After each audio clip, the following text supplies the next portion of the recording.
I swear to God. I swear for God. On God. Right next to God. Behind God. I keep doing this shit, bro. It's like none of my Pile 4s want to stay in the same video. Maybe it's my clumsiness. I need to be a little bit more aware of my situations and surroundings. But like, god damn. Sorry to take the Lord's name in vain if you're a Christian. But if you're a Christian on this channel, are you really Christian? Let me stop. Let me stop. Enter the healing chamber. Enter the healing chamber. Or enter the chamber of healing. My bad. Healing in the divine chamber of the Lady Isis. A spiritual gift of healing is coming to you now. Be open without expectations or preconceived notions and allow the healing from the Lady Isis, mistress of magic, to help you find the best solution for any situation that does not appear to be as it should be. Take your time and create space into which her magic and energy can flow. Expect your miracle. The oracle comes to you with a messenger. Prepare for great changes, because they are on their way now. When the divine Lady Isis offers you a healing gift of magic, it is sometimes to accept the gift as unconditional love with open arms. If you offer, or it will be offered without agenda, with only the intent being for your highest good and spiritual growth. It will not be necessary looking or feeling like you expected, but you'll realize in the unfoldment of the process or circumstances that this was a spiritual healing gift from the divine. Even though you may not have immediately recognized it as such time, you'll be able to recognize the healing by the experience of it and its effects. Even before the complete resolution of the issue at hand, the experience will be that the issue is somehow lifted from you, and the effect will be the issue seems genuinely out of control and yet not out of control. This is the way that the gift of healing can come to you now. Oh, I feels that sitting down, healing, taking your time, and revealing. You feel me? But it is true. For you walking into April with a new mindset, a new perspective, and a new goal of love and happiness. And I wouldn't. Well, yes, it's a form of love and it's a form of happiness.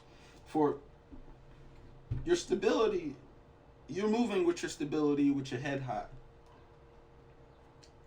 And it's taken many a moons, but it was a little longer than you expected to find your real happiness and to curate your happiness. What's the moon card represent? The moon card represents, yeah.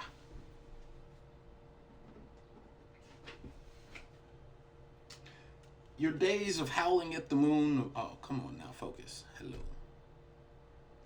Thank you. Hello. I don't care.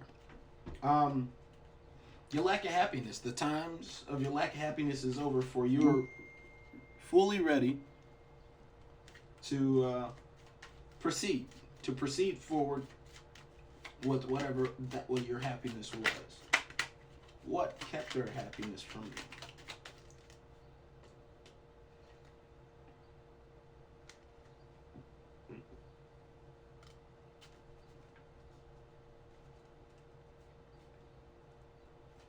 Many options, forms of fighting, many obstacles. And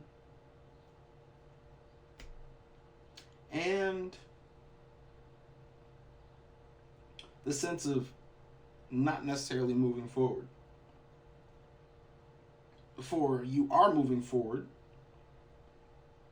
but the sense that moving forward towards said happiness was the idea.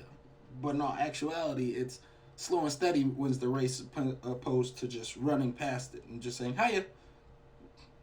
You know?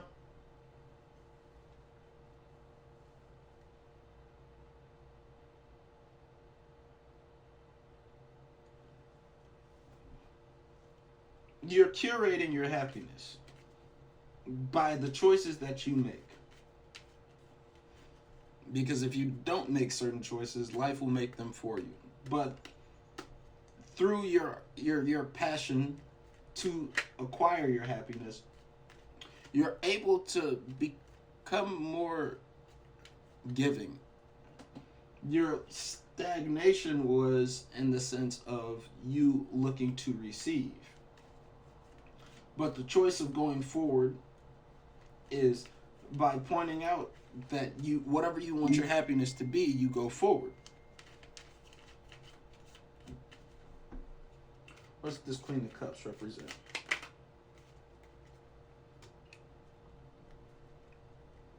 Being okay on going forward and communicating, creating your happiness through the choices that you make, through the choice that you want to make, opposed to the choice that you restricted yourself on.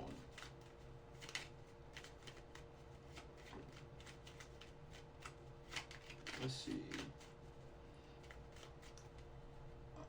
For when you're curating your happiness, it all comes to you.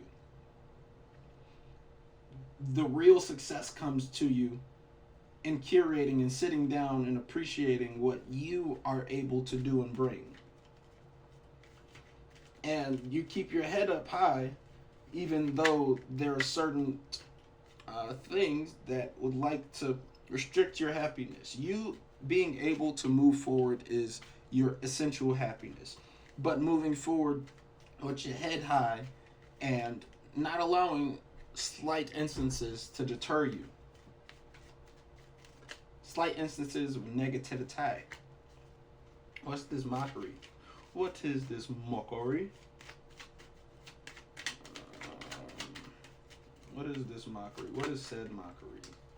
Yup. What are they trying to balance out? What are they trying to figure out? I'm trying to figure out how to present and go forward with your happiness and to your happiness. Your true wealth, your true inspiration. What's this? Ace of Rods. Okay, not like that. You acknowledging and recognizing and moving forward past those difficulties, those walls that you have put up for yourself, the stuff that has not given you the clarity that you want, the happiness that you want. And finding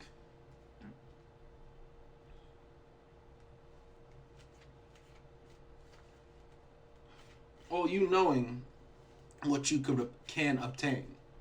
You restricting yourself from the things that you can obtain is what's going to make April a little rough for you. You got to go forward, shoot for your dreams, your happiness, your goals. Now, sometimes we don't put in perception how far away our goals are, but then sometimes we do, and we realize, oh, maybe I was off a couple of centimeters or some hairs. Your happiness is solely upon you. It's 90% action. No, it's 10% action, 90% reaction. How will you react to going forward? How is your happiness? How will you keep and sustain your happiness? What choice will you make? What decision can you make to bring your happiness into your life? Why would you restrict it? You feel me? What's this Ace of Rods and Six of Pentacles?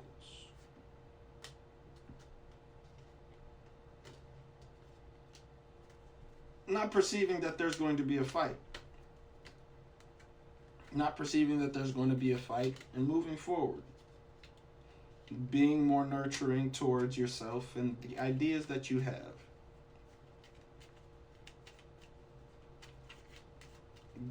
Because happiness is there. Stability is there. It's going to take some time. You can't rush perfection. Even though there's nothing perfect in this world. You can't rush the attempts to acquire perfection, happiness, genuine love in your life. You feel me? What is this? Having your eureka moment. Ah, eureka. Going forward, the world is your oyster. Do you crack it open or you just leave it there? And I'm sorry, Peter, we do eat oysters. Has there ever been a Peter case for oysters? Let me not. Or is it a clam? That's a clam. Either or, they're mollusk. So I think that's the term of them. Let's see. Give me 3 cards, please. Let me get one over here. Let me get that one thing.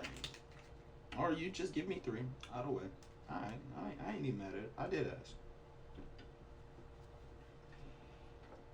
The opportunity lies within you getting away from said things that keep you down. Starting off with whatever your intuition, your thought, that air quality of yourself. How will you be able to present it? How will you be able to go forward? And you going forward will give you that happiness, that inspiration, and whatever it is else that you are looking for. Young Padawan. Padding or padded? Look from the outside in.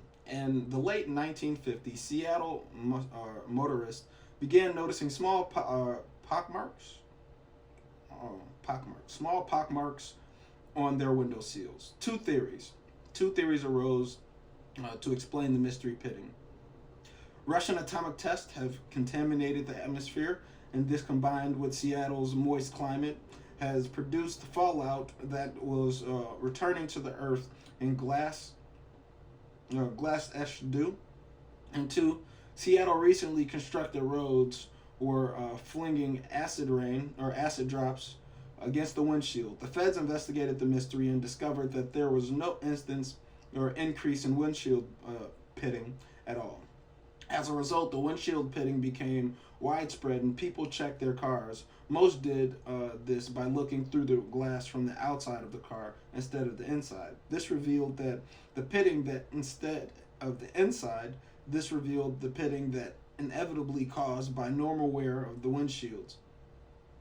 What has broke out was an epidemic not of a wide or windshield pitting, but of reverse windshield viewing. By reversing their viewpoint, people discovered something that had always been there. They just never noticed. What can you find by looking from the outside or from the inside out? Motherfucker. What can you find by looking in from the outside? Jeez. Find some similarities. The wise fool believes the ability to make metaphors is one of the mind's greatest powers. The key to metaphorically thinking is comparing unrelated concepts and finding similarities between them. For example, what do a cat and a refrigerator have in common? Both have a place to put fish. Both have tails. They purr and come in a variety of colors. And some have lifetimes of about 15 years. Suppose you look at an intelligence test with the question on it, which is true? A bird eats seeds, seeds eat birds. If you were thinking metaphorically, you might answer both A and B. If you ever seen dead birds composed on the ground feeding freshly fallen seeds, good teachers use metaphors to elucidate ideas. Socrates compared the human mind to a ship with the sailor's head minuted and locked up the mutiny and locked up the captain below deck. Jesus of Nazareth likened the kingdom of God to a hidden treasure and a wedding feast. Buddha compared life suffering to bones that slip their socket. What can you compare your idea to? Where can you open up Where can you open up the ideas that certainly restricted you? How can you move past it for your own healing? So 'tis it, Pile 4. Thank you for coming through this reading. If you like the reading, please hit the like, share, subscribe button. Share this with your peoples. If you need or would like an in-depth reading, which you probably need in your life, come on now, let me help you out. You know, don't be a stranger. I sure love. You feel me? So, if you got any more questions on this, don't be scared. Hit me up. Alright, Wise Weirdo, thank you for hitting me up. Peace.